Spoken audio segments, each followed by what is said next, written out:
What do you do when someone refuses to be controlled? The question didn't belong in a boardroom, but Evelyn Cross had built her entire life on answers to questions just like that. 42 floors above Manhattan, inside a glass office that never knew silence, she stood with her phone in one hand and a schedule in the other, shifting meetings by the minute, moving people like pieces on a board that always obeyed. They always did. Assistants adjusted before she finished speaking. Executives straightened their posture the second her heels echoed down the hallway.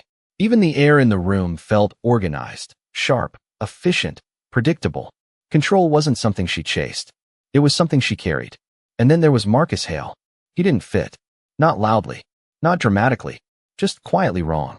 She noticed it the first morning he stepped into the building, 10 minutes early, not rushing, not scanning the room like he needed approval. Just walking. Shoulders relaxed. Eyes steady. Like the building didn't intimidate him. Like none of it did.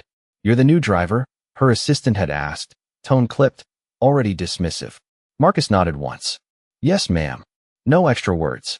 No attempt to impress. Just the answer. It should have ended there. It didn't. Evelyn watched from across the lobby, unnoticed, her gaze narrowing slightly as he stood there waiting, not checking his phone, not shifting his weight, not performing the quiet anxiety she was used to seeing in people who needed this job too much. He simply waited. Stillness, in her world, usually meant weakness. But this wasn't that. This felt deliberate. A choice. And she didn't like things she couldn't read. "Delay his start," she said without looking away. Her assistant blinked. "Excuse me. Tell him we're not ready. Push him 2 hours." It was a small test. Barely anything. Most people reacted the same way: confusion, frustration, a polite attempt to ask why. Some tried to negotiate. Others tried to impress. It always told her what she needed to know. The assistant approached Marcus with the update, voice smooth, practiced. "Mr. Hale, there's been a change. You'll need to return at noon." A pause. Just 1 second. Marcus nodded. Understood. That was it. No question. No visible irritation. No shift in posture. He turned, adjusted the strap of the worn leather bag on his shoulder, and walked out the same way he came in. Calm, unhurried, unchanged. Evelyn frowned slightly. Not at the response. At the absence of one. Most people tried to recover lost ground. He didn't try at all. Noon came. He returned. Exactly on time. Same posture. Same quiet presence. The building buzzed around him. Phones ringing. Voices rising. Urgency stacking on urgency. But Marcus moved through it like it didn't stick to him. Evelyn crossed paths with him near the elevator, stopping just long enough to let the silence stretch. "You came back," she said, voice neutral, almost disinterested. Marcus met her gaze. Not challenging. Not submissive. Just present. "You asked me to," he replied. No edge. No weight. Just truth. The elevator doors opened with a soft chime. She stepped inside, then paused, holding the door with one hand. A second test forming before the first one had even settled. "Schedules change often here," she said. "People who can't adapt don't last." Another pause. This one longer. Marcus gave a small nod. "I understand." Nothing else. No promise. No reassurance. Just acknowledgement. The doors closed between them, but something didn't. Evelyn stood there as the elevator rose, her reflection staring back at her in the polished steel walls, and for the first time in a long while, something felt off. Not wrong. Not yet. Just unfamiliar. Like a system she couldn't quite map. Because Marcus Hale hadn't resisted her. He hadn't challenged her. He hadn't tried to impress her. He had simply remained exactly the same. And that was new. By the end of that first day, Evelyn had already decided something about Marcus Hale that she had never needed to say out loud before. He was not predictable. And in her world, unpredictability was not a personality trait. It was a problem. The next morning, she adjusted his schedule again. Not randomly. Precisely. She moved his pickup time earlier by 30 minutes, then reassigned the route so that he would need to navigate midtown traffic during peak hours, the kind of change that usually forced drivers into small mistakes. Missed turns. Apologies. Excuses. She did not announce it to him directly. She let the system deliver the change, cold and impersonal, just another update on a screen. When Marcus arrived, he did not ask why. He did not mention the earlier time.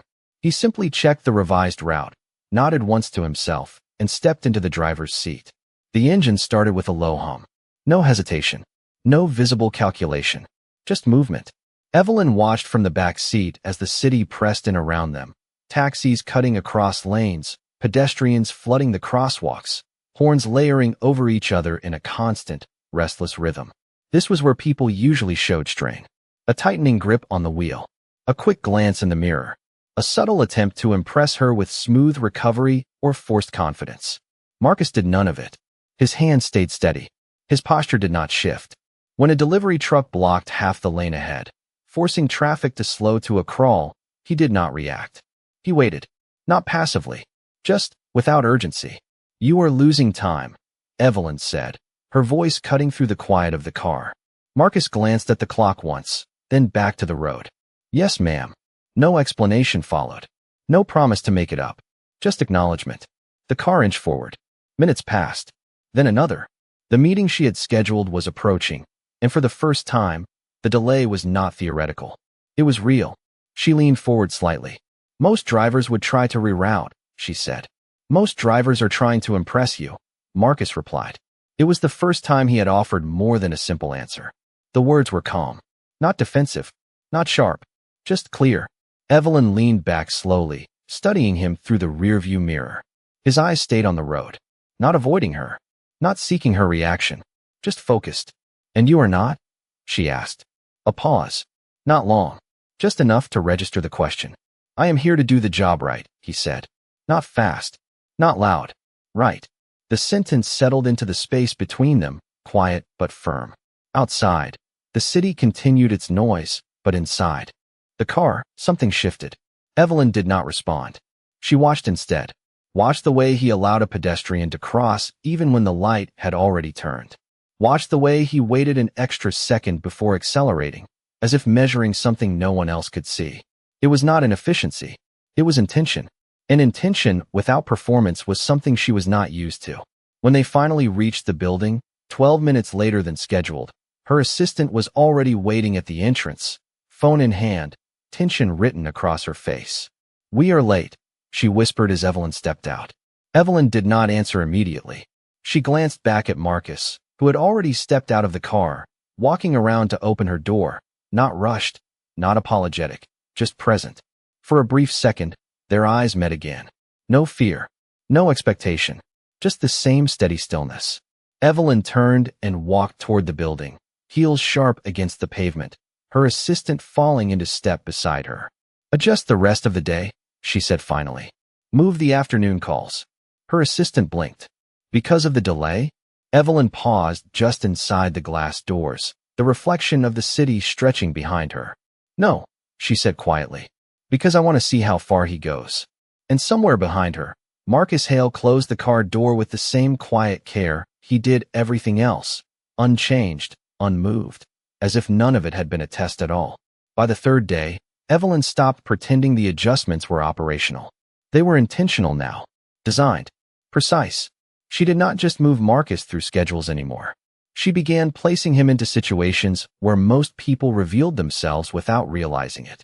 That morning, she reassigned him to internal transport, not executives, not clients, but staff. Entry-level analysts. Interns. People who usually went unnoticed. It was a quiet downgrade. Subtle. The kind that often bruised pride without leaving visible marks. When Marcus saw the updated assignment, he did not react. He read the names, memorized the times. Then he stepped back, as if giving the list space to exist before he moved. His first pickup was a young intern named Daniel, barely out of college, still carrying the nervous energy of someone trying to prove he belonged. When Marcus pulled up, Daniel hesitated before getting in, glancing at the car, then at Marcus, unsure if this was really his ride. "You are here for me?" he asked. Marcus gave a small nod. "Yes, sir." The word landed softly, without irony, without exaggeration. Just respect. Daniel blinked, surprised, then got in, adjusting his tie as if the gesture had reset something in him. The ride was quiet at first, the kind of silence that usually invites small talk, or forced friendliness, or an attempt to build connection. Marcus did none of it. He drove. Steady. Present. When Daniel finally spoke, it was almost accidental. "I have a presentation today," he said, eyes fixed on his hands. First one. Marcus glanced at him briefly in the rearview mirror. Not long. Just enough. You prepared? He asked. Daniel exhaled. All night. A pause. Then a small, uncertain laugh. Still feels like I missed something. Marcus nodded once. That usually means you did not. Daniel frowned slightly. What do you mean? Marcus kept his eyes on the road.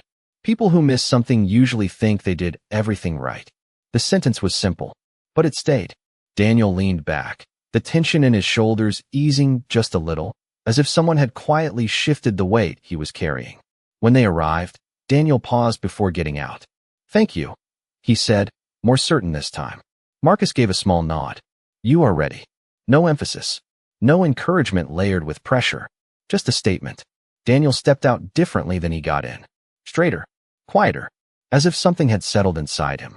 Upstairs, Evelyn watched the security feed from her office. One screen among many, but the only one she had not looked away from. She had expected irritation. Or detachment. Maybe even subtle resistance. Instead, she saw something else. Marcus did not treat the assignment as lesser. He did not adjust his tone, his posture, or his presence based on who sat in the back seat. The same stillness. The same attention. The same quiet respect. It was not performance. It was consistency. And consistency, without reward, was rare. She leaned back slowly, her fingers resting against the edge of her desk as she replayed the interaction in her mind, not the words, but the spaces between them. The pauses. The restraint. The absence of effort to be seen. Move his afternoon schedule, she said suddenly into the intercom. Her assistant responded immediately. To what? Evelyn's eyes stayed on the screen, where Marcus was already pulling away from the curb, heading to his next pickup. Put him on the executive route again, she said. But compress the timing. Give him no buffer. A brief silence followed. That will be tight, her assistant replied carefully. Evelyn's lips pressed into a thin line. That is the point. She ended the call without waiting for confirmation. Down below, Marcus stopped at a red light, hands resting lightly on the wheel, the city moving around him in its usual rush. Nothing in his posture suggested strain. Nothing in his expression suggested anticipation. He simply waited, as if whatever came next was just another part of the road. And for the first time, Evelyn realized something that did not sit easily with her. He was not adapting to her system. He was moving through it. Unchanged. The afternoon schedule looked impossible on paper. For executive pickups across Midtown, each spaced just far enough apart to demand speed, but not enough to allow it. No buffer. No margin. The kind of arrangement that forced mistakes without ever asking for them. Evelyn had seen it break people before. Not dramatically. Quietly. A missed turn. A late arrival. A shift in tone. Something small that revealed pressure underneath. Marcus reviewed the schedule once. Then he folded the printed copy in half and placed it beside him. No second glance. No visible recalculation. Just acceptance. The first pickup ran 5 minutes behind before it even began. The executive, a senior partner named Richard Cole, stepped into the car with a sharp sigh, already glancing at his watch. We are cutting this close, he said, not looking up. Marcus adjusted the mirror slightly. Yes, sir. The car moved. Traffic had thickened, the early afternoon. Slow down pressing into every lane, every intersection. Horns layered again, impatient and constant. Richard tapped his foot against the floor, the rhythm uneven. Take the side streets, he said suddenly. We will save time. Marcus glanced ahead, then to the right, where the narrow street curved between delivery trucks and parked cars. That route will add turns, he said calmly. Richard frowned. It will be faster. A pause. Just long enough to register the difference in judgment. Not today, Marcus replied. No defiance. No edge. Just a statement. Richard looked up now, irritation flickering across his face. Are you questioning me? Marcus kept his eyes on the road. I am responsible for the route, sir. The words settled differently than expected. Not challenging. Not submissive. Just grounded. Richard leaned back, exhaling through his nose, the tension not gone, but redirected. The car continued forward. Steady. Unrushed. They arrived 3 minutes later than Richard wanted. But not late. Not quite. Just close enough to feel it. Next time, Richard said as he stepped out, take the faster option. Marcus gave a small nod. Yes, sir. No argument. No agreement. Just acknowledgement. The door closed. The next pickup was already waiting. Across the afternoon, the pattern repeated in different forms. A delayed elevator. A last-minute location change. A call that ran longer than expected. Each moment designed to tighten the space around him. Each moment offering an opportunity to react. To rush. To slip. Marcus did not. He adjusted. Quietly. Precisely. When one executive kept him waiting outside for 10 extra minutes, he did not check the time more than once. When another tried to redirect him mid-route, he listened, considered, then chose the path that made sense without explaining the reasoning unless asked. No performance. No visible strain. Just consistency. Upstairs, Evelyn watched less of the screens now and more of the clock. She tracked the movement of his schedule against the reality of the city, calculating the pressure points, the moments where timing should have collapsed. It did not. Not perfectly. Not cleanly. But it held. That was what unsettled her. Not perfection. Stability. Late in the afternoon, as the final pickup approached, her assistant stepped into the office. "He is still on track," she said carefully. Evelyn did not look up immediately. "Barely," she replied. "Barely is still on track," the assistant said. Evelyn's gaze shifted then, sharp but quiet. "Barely is where people show who they are." She stood, walking toward the window, the city stretching below her in controlled chaos. "Add one more stop," she said. The assistant hesitated. "There is no space left." Evelyn's reflection stared back at her from the glass, composed, unreadable. "Make space." Down on the street, Marcus completed the final drop-off, the sun already beginning to dip between the buildings, casting long shadows across the pavement. His phone buzzed once with the updated instruction. An additional pickup. Immediate. Different location. No explanation. He read it, paused for a second, then started the engine again. No visible frustration. No question. Just movement. As if the road had simply extended a little further. And somewhere above, Evelyn Cross watched the map update in real time, her fingers resting lightly against the glass, waiting not for him to succeed, but for him to finally change. He did not. The final pickup was not near any office building. That was the first thing Marcus noticed. The address led him 3 blocks off the usual route, into a quieter part of the city where the glass towers gave way to older brick facades and narrow sidewalks lined with small storefronts already closing for the day. The sun had dropped lower now, casting a softer light that stretched across the street in long, muted tones. It was not a place executives usually requested rides from. He pulled up to the curb and checked the name again. No title, no department, just E. Cross. Marcus waited, engine idling low, hands resting lightly on the wheel. No movement inside the building. No sign of urgency, just stillness. Then the door opened. Evelyn stepped out alone. No assistant. No phone pressed to her ear. No one trailing behind her with notes or updates. Just her. For a brief moment, she paused on the sidewalk, as if adjusting to the space, to the absence of noise that usually followed her everywhere. Then she walked toward the car. Marcus stepped out, opening the rear door without a word. She got in. The door closed softly behind her. Silence settled inside the car, but it felt different this time. Less structured, less controlled. Marcus returned to the driver's seat and glanced at the mirror. "Where to, ma'am?" he asked. Evelyn did not answer immediately. Her gaze moved across the window, taking in the street, the small bakery on the corner, the flicker of warm light inside as someone stacked chairs for the night. "Just drive," she said finally. A simple instruction, but not one she had given before. Marcus nodded once. "Yes, ma'am." The car moved. No destination entered. No route defined. Just motion. They passed through blocks that did not belong to her world, where people walked slower, where conversations lingered on corners, where no one seemed to be chasing the next thing. Evelyn watched it all in silence, her reflection faint in the glass. "Do you ever get tired of it?" she asked suddenly. The question came without warning, softer than anything she had said before. Marcus did not look back right away. "Of what?" he asked. "Being adjusted," she said. "Schedules changing. People deciding your time for you." A pause. Not long. Just enough to let the question settle into something real. "It is part of the job," Marcus replied. Evelyn's gaze sharpened slightly. "That is not what I asked." The car slowed at a red light. Marcus rested his hands against the wheel, the faint hum of the engine filling the space between them. "No," he said quietly. "I do not get tired of it.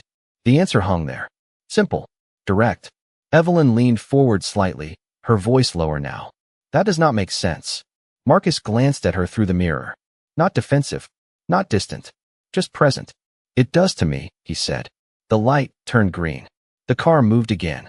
Evelyn watched him more closely now, as if trying to find the edge of something that refused to appear. You never push back, she said.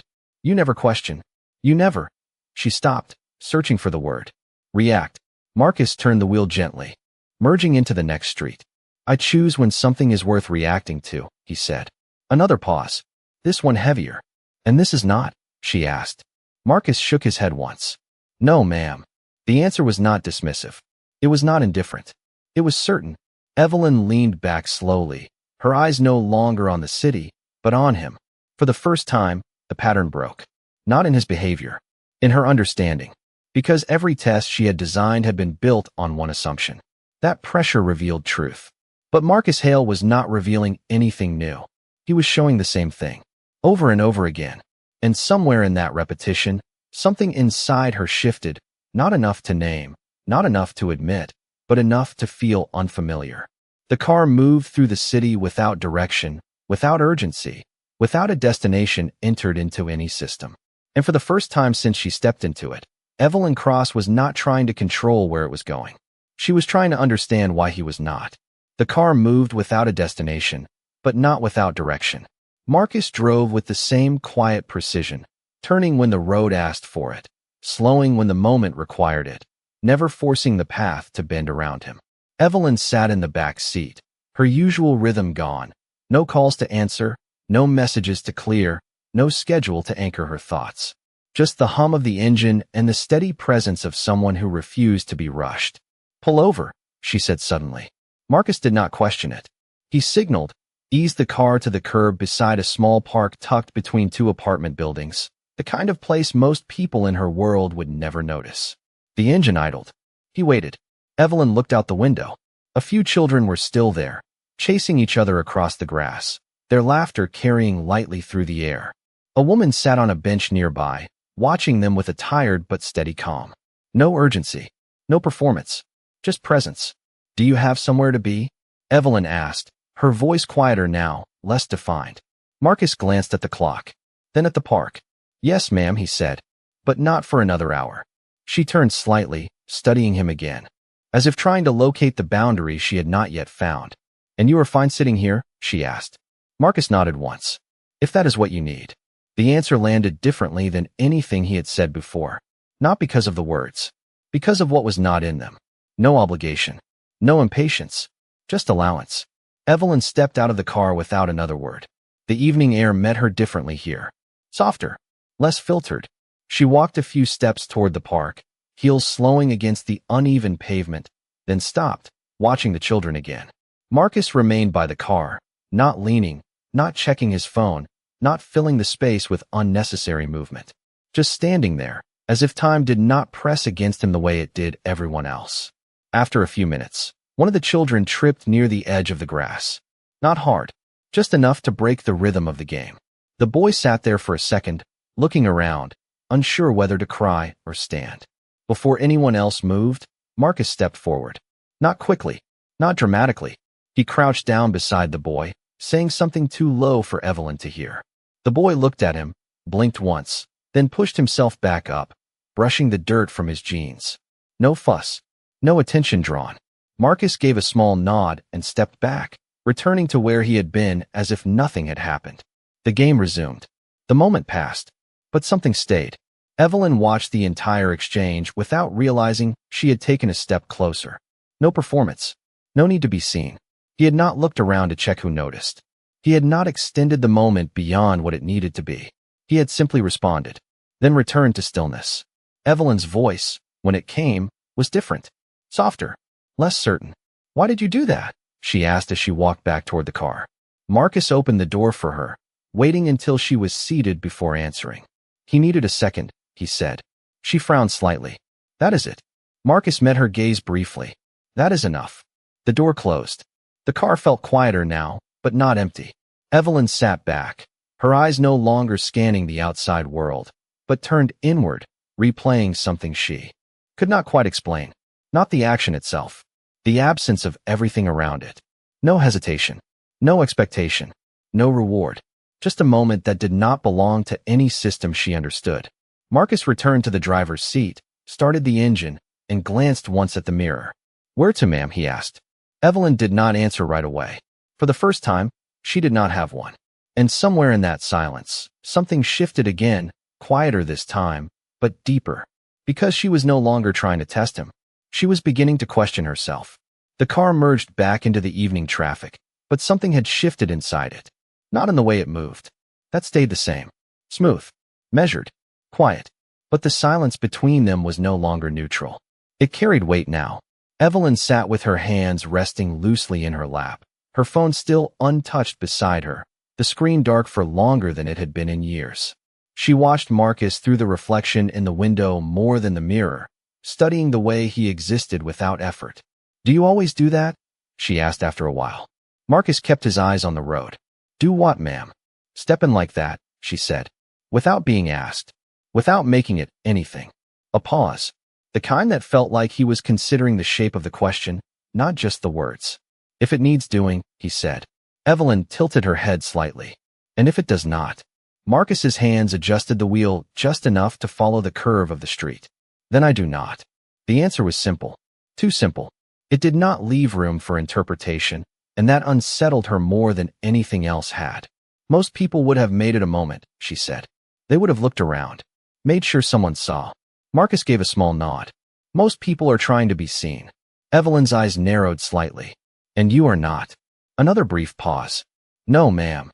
The car slowed at another light. The city outside had begun to soften, the rush thinning into something more manageable, more human. Storefronts glowed warmer now. Conversations lingered longer on corners. The urgency had not disappeared, but it had loosened its grip. Evelyn leaned back, her gaze drifting again, but not really seeing the street.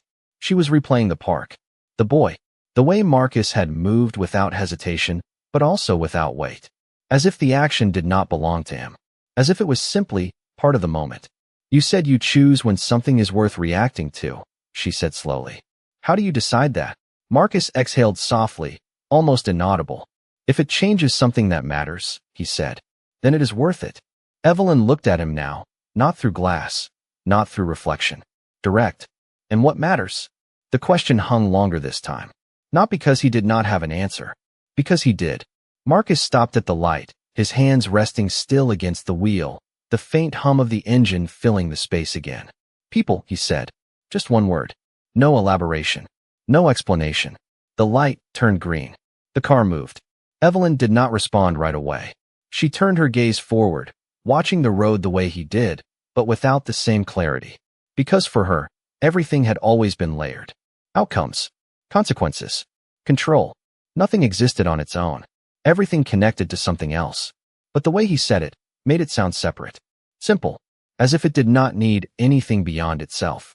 "That is not how the world works," she said quietly. Not as a challenge. More like a statement she had always believed. Marcus nodded once. "It is how I work." The difference settled between them, not as conflict, but as distance. Not wide, not unbridgeable, just real. Evelyn let out a slow breath, her fingers tightening slightly before relaxing again. For the first time, she did not try to close that distance. She did not test it. She did not push against it to see where it would break. She just noticed it. The car continued through the city, the rhythm steady, unchanged. And somewhere in that steady movement, something inside Evelyn Cross began to quiet. Not because she had found an answer, but because she had stopped trying to force one out of him. And Marcus Hale remained exactly where he had been from the beginning.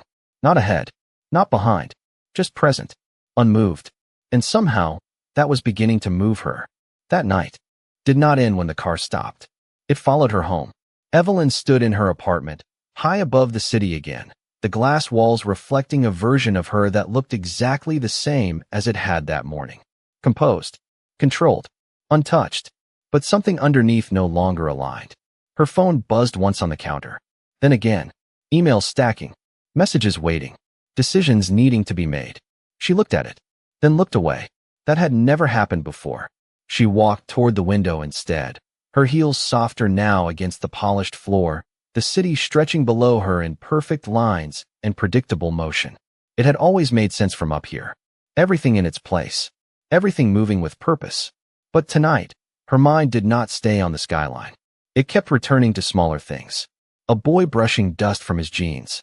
A quiet voice saying, "That is enough." A man who did not look around to see who noticed. She exhaled slowly, pressing her fingers lightly against the glass as if grounding herself in something she could still control. People, she repeated under her breath. The word felt unfamiliar in her own voice. Not because she did not believe it mattered, because she had always treated it differently. Managed, structured, directed, never simply allowed. Behind her, the phone buzzed again, louder this time in the silence. She turned back, walked over, and picked it up.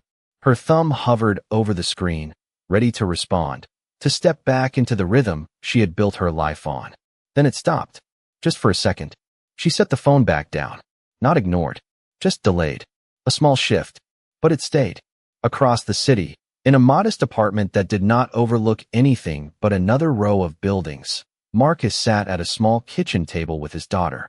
A workbook lay open between them, pages filled with uneven handwriting and eraser marks that told their own quiet story. "Try it again," he said, his voice low, steady. The girl frowned at the numbers, tapping her pencil lightly against the page. "I already did," she said. Marcus nodded. "Then try it differently." She looked up at him, searching his face for something more. A hint, an answer. He did not give one. He just stayed there, present. After a moment, she looked back down, erased part of the equation, and started again. Slower this time, more certain. Marcus watched, not correcting, not rushing, just allowing the process to unfold. When she finished, she glanced up again. "Is that right?" she asked. Marcus looked at the page, then at her. "What do you think?" She hesitated, then nodded once. "Yeah." Marcus gave a small smile. "Then it is." No celebration, no overpraise, just quiet confirmation. The moment settled into the room, simple and complete. Back in her apartment, Evelyn stood in the same place, the city lights flickering now as night fully took hold. Her reflection stared back at her again, but it did not feel as solid as it used to. Not broken, just questioned. For the first time in years, she could not trace her own logic all the way through. Not cleanly, not completely, because something about him did not fit into it. And instead of forcing it to, she found herself doing something unfamiliar. She let it remain unresolved. The silence in the room stretched, but it did not feel empty. It felt different, like space she had never allowed before. Somewhere between the glass and the city, between control and something she could not yet name, Evelyn Cross stood still. Not planning, not adjusting, just noticing. And in that stillness, the shift that had begun earlier did not reverse. It deepened. The next morning arrived without announcement, just light pushing gently through the glass as the city reset itself for another day of movement and noise. Evelyn stood in her office earlier than usual, not because she had more to control, but because she had not slept the way she normally did. Not restless, not anxious, just aware. Her desk was already organized, her schedule already full, everything exactly where it should be. But she did not reach for any of it right away. Instead, she looked at the monitor in front of her, not the emails, not the reports, but the internal schedule system. Marcus Hale. His name sat there, unchanged, waiting for instruction like every other line in the system. Her fingers hovered over the controls. For a moment, the old pattern almost returned. Adjust, shift, test. It would have been easy, familiar, expected. But the moment passed. She moved her hand away. Down in the lobby, Marcus arrived at the same time he always did. Not early enough to be noticed. Not late enough to be questioned. Just on time.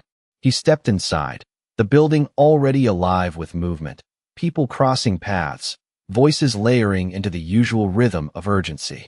Nothing about his presence interrupted it. Nothing about it tried to. He checked the schedule once. Then he waited. The same stillness. The same quiet presence that had unsettled her from the beginning. Upstairs, Evelyn watched him for a brief second on the screen. Then she turned away, not dismissing him, just not observing. It was a small difference, but it mattered. "Good morning," her assistant said as she entered the office, tablet in hand. "Do you want me to review today's adjustments?" Evelyn shook her head. "No adjustments," she said. The assistant paused, just for a second. None. Evelyn walked toward the window, the city stretching out in front of her again, but it did not feel like something she needed to manage this time. Let it run as it is, she said. The words were simple, but they carried something new. Downstairs, Marcus's first assignment appeared on his screen. Standard route. No changes. No compression. No added pressure hidden between the lines. He read it. Nodded once. Then moved. The morning unfolded differently. Not easier. Just cleaner. Each pickup met him as expected. Each route held its shape. No sudden shifts. No artificial strain. The system, for once, did not push against him. And because of that, nothing about him needed to respond. Around mid-morning, Evelyn stepped out of the building for the first time without an agenda. No meeting waiting.